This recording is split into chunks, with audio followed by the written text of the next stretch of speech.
onto the list that I had here, I just want to say 3 ways you can benefit from Elon Musk buying Twitter.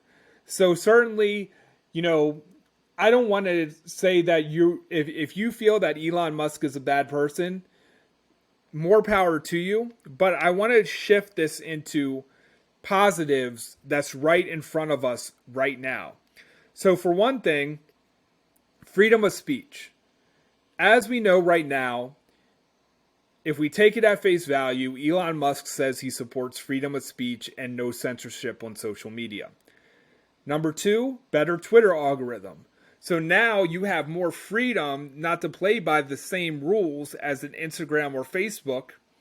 So you'll also be boosted instead of ghost banned. At least as of right now, as we know it, at face value, Twitter has gotten better as a platform for you to be able to get your message out there.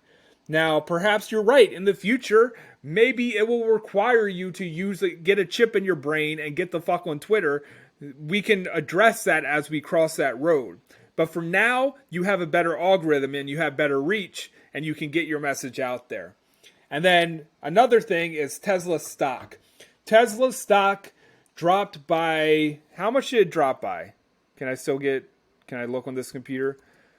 It dropped into the 800s, and I think it was almost 1,000. So yeah, it dropped by 10%, 10.97%. The current price for Tesla stock share is 888.51.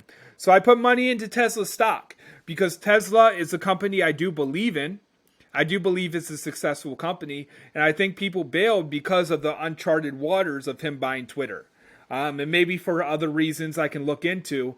But Tesla is a long-term stock, like a 10-year plan type ordeal that I feel will be going up because more and more people will be driving Teslas in the future. Another stock, since we're on the idea of stocks, is I also invest in lithium. Let's see what the exact stock. It's Lithium of America, I believe.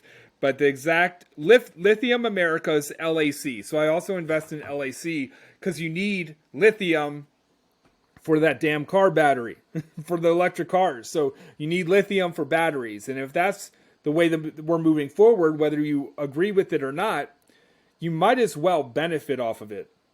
Now, in a closing statement from this podcast, I want to say this. You're going to do much better focusing on building your legacy, building your family, sort of like what Jordan Peterson says, clean your own room. And oftentimes we think of that criticism or that advice when it comes to trying to be an activist, right? You know, you see a lot of fake activists getting outraged about whatever's going on in the world. And like their attention is going everywhere except their own lives. And then they notice their own lives falling apart. But I want to say, if you go so far, I notice when you go so far on the conspiracy spectrum, fake activism and the conspiracy rabbit hole sort of meet. They're sort of the same. Now all of a sudden you got the activists who are saying everything is fucking racist and looking at it through a racism lens. But then you got the conspiracy side where everyone's fucking Illuminati.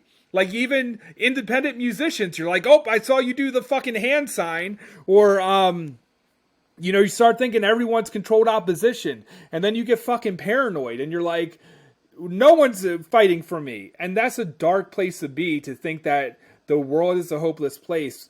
And every single person with power is out there to get you and take your rights and do something horrible to you.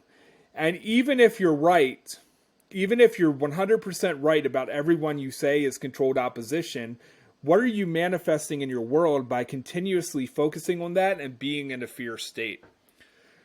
I think my greatest regret in the past 2 years is not speaking up.